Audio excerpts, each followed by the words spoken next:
Boys, what are we doing today? What are we doing today? Today, we're changing it up entirely, right? No longer are we internet funny people. Okay, now we are solving mysteries. We are taking mysteries detectives couldn't solve, and we're solving them right here, right now.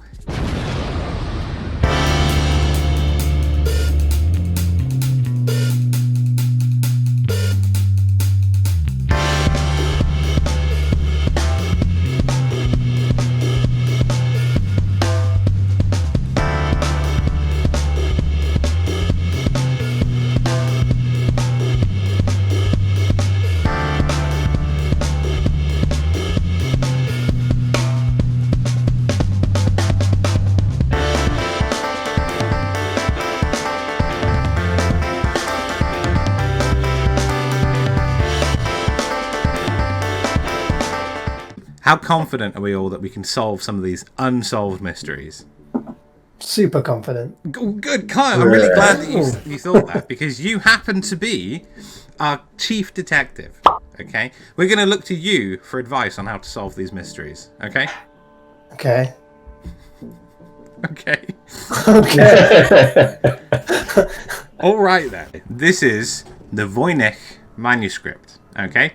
It's a 250-page book written in entirely unknown language and writing system. It's been carbon dated back to the 1400s and includes illustrations of plants that don't resemble any known species.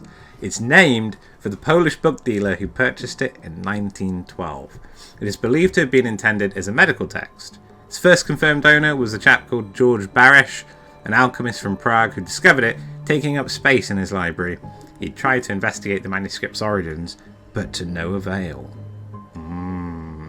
Okay. Now, what do we think it is, boys? Bit of artwork. You think it's artwork? I reckon it's a guy who's never seen a vagina before trying to draw one. Okay, that's the working theory. I like that. Okay, Mark? Is it supposed to be something like what they think DNA looked like? Or a map. Ooh. Why would it be a map? Because it looks like there are landmarks on it in different ways, like passages. Okay. And is it also your chief detective intuition? Do you feel this? Must be, mate. Yeah. Okie dokie. All right. Okay. It's actually, I think we can solve this here and now. It's what Jamie said. It's a man trying to draw a vagina who's not seen a vagina. It's been a mystery for hundreds and hundreds of years, but that is what it is. So, if you you can see how it's. Sorry, Mark, are you okay over there? It's actually a drawing of a vagina. That's what we're saying. I'm a bit worried about the one in the top left. Looks like it's lined with teeth. Oh my god. In 1900, 3 keepers of the Flannan Lighthouse off the west coast of Scotland disappeared under the strangest of circumstances.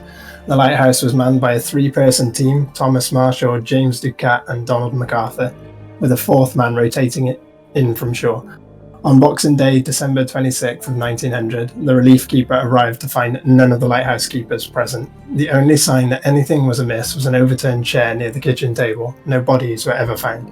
Oh, and what are we seeing in that photo? A lighthouse. Well done, Mark.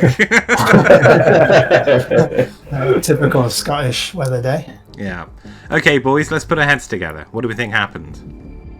They walked down that path that leads right off the edge of a fucking cliff at night. Yeah. It seems unanimous on this one, Nuggy. I can see. Well, I mean, you're the chief detective, so this is your mystery, Kyle. What do you think? Yeah, I'm going with the boys. It's definitely alcohol related. Excellent. Okay, another mystery solved. Boom. Close that case. Let's get a new one out. We're making great progress, guys. Okay.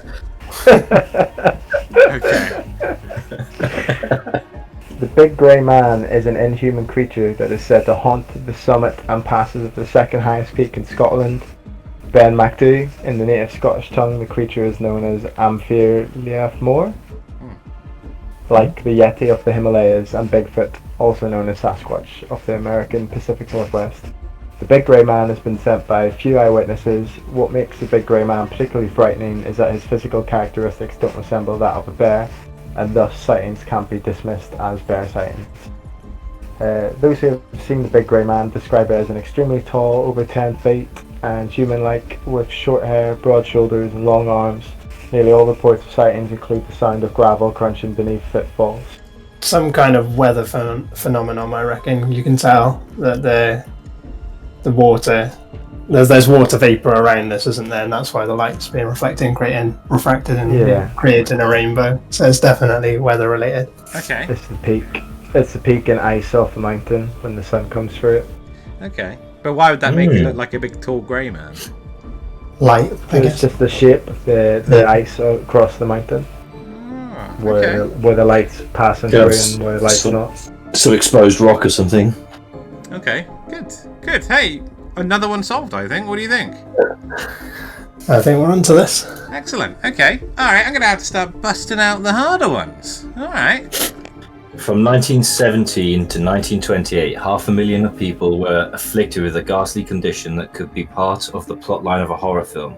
The victims were very much alive and conscious, found themselves in inexplicably frozen states, their static bodies prisons for their minds. Encephalitis lethargica, EL, aka the sleeping sickness, first appeared in Europe and quickly spread around the world, reaching epidemic levels in North America, Europe and India by 1919. About a third of those stricken with the illness died. Of the survivors, nearly half eventually found themselves unable to physically interact with the world around them. All the while fully aware of their surroundings, though occasionally capable of limited speech, eye motion, and even laughter. They generally appeared as living statues, totally motionless for hours, days, weeks, or years. Right. So, sleeping sickness, isn't it a disease carried by some vector, like a flea or mosquito or something? Is that right? Well, we don't know. Is it like a tick? It's an unsolved mystery. I have a feeling it's definitely been solved. Yeah, it sounds... One of the solved cases has worked its way into our unsolved case pile. I reckon it might have done, mate. I have a funny feeling that the very reputable list that I found with these items on it, I think it's to be trusted. Let's just, if there is a solution to it, you seem to know what you're talking about, Jamie. What is it? So I reckon it's a disease carried by a vector of some parasitic organism, but I don't know what. Either that, or I don't know. Someone help me out. I think they're bored. I think they're bored, and this is like a bit of a laugh. I reckon, yeah. Well, look, Chief Detective Carr, we need to be able to close this case. So we can either go with Jamie's laughable theory that it's some sort of, condition caused by ticks, or the much more logical view that these are just people having a bit of a laugh.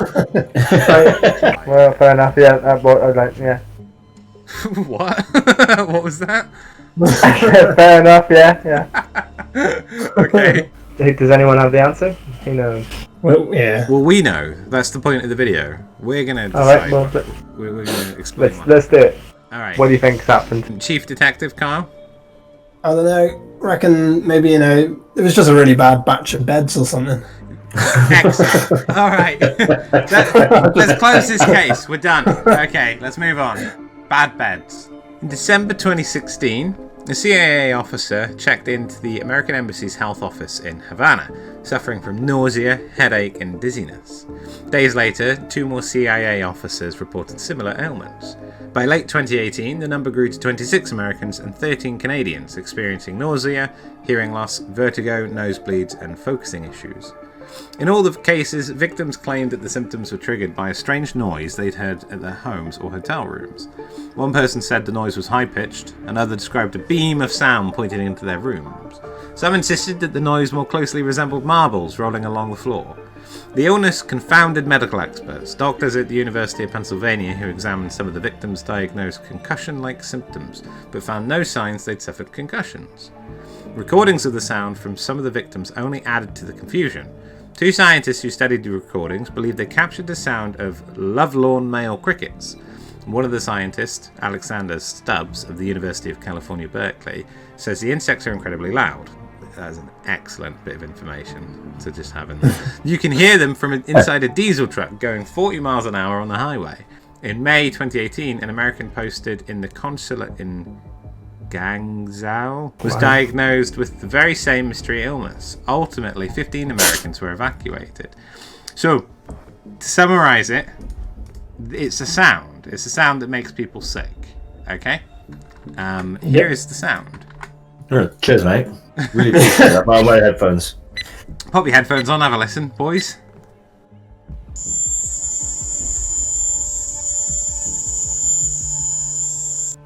How does that sound like marbles rolling on the floor? It depends what the marbles are made of. Does anyone have hearing loss or vertigo? Say something. I listened to it 3 times. I think that was an Extra loud. accidental overdose of the dangerous sound, Mark, so you might want to be careful. What we're dealing with here, right? I think the working theory here is that these guys wanted some sick days. That's what I think it is, you know. Got a bit of sound that they've recorded somehow. You know, they've got some crickets or whatever. They're like, nosebleed, guys. It's this beam of sound that's getting me again. I'm having a day off. Yeah. You sure the CIA wasn't testing a cricket man super weapon? Yeah. At the time. I kind of prefer the idea of a cricket man super weapon. Operated by crickets is what really Exactly. me. That's it. Operated by crickets. Designed for things with 6 arms. I reckon it's a sensory overload weapon that someone's been using, or something like that, to that effect. Okay. You know, Yeah. kind of like the opposite of sensory deprivation. Okay. All right. I think it's a good theory. Chief Constable Sergeant Detective Kyle. Wow, promotion. What? You know, we presented you with this information. What's your view on this? I'm pretty much agreeing with everyone, but I'm going to put out a very important word, and I think it's Russians. Is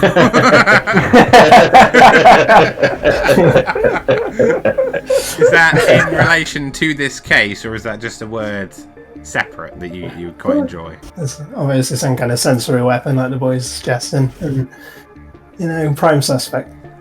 Okay. All right. So you're saying it's a Russian-generated superweapon. That's what's happening. Yeah. Okay, all right. On CIA officers. We all happy with that? Case closed?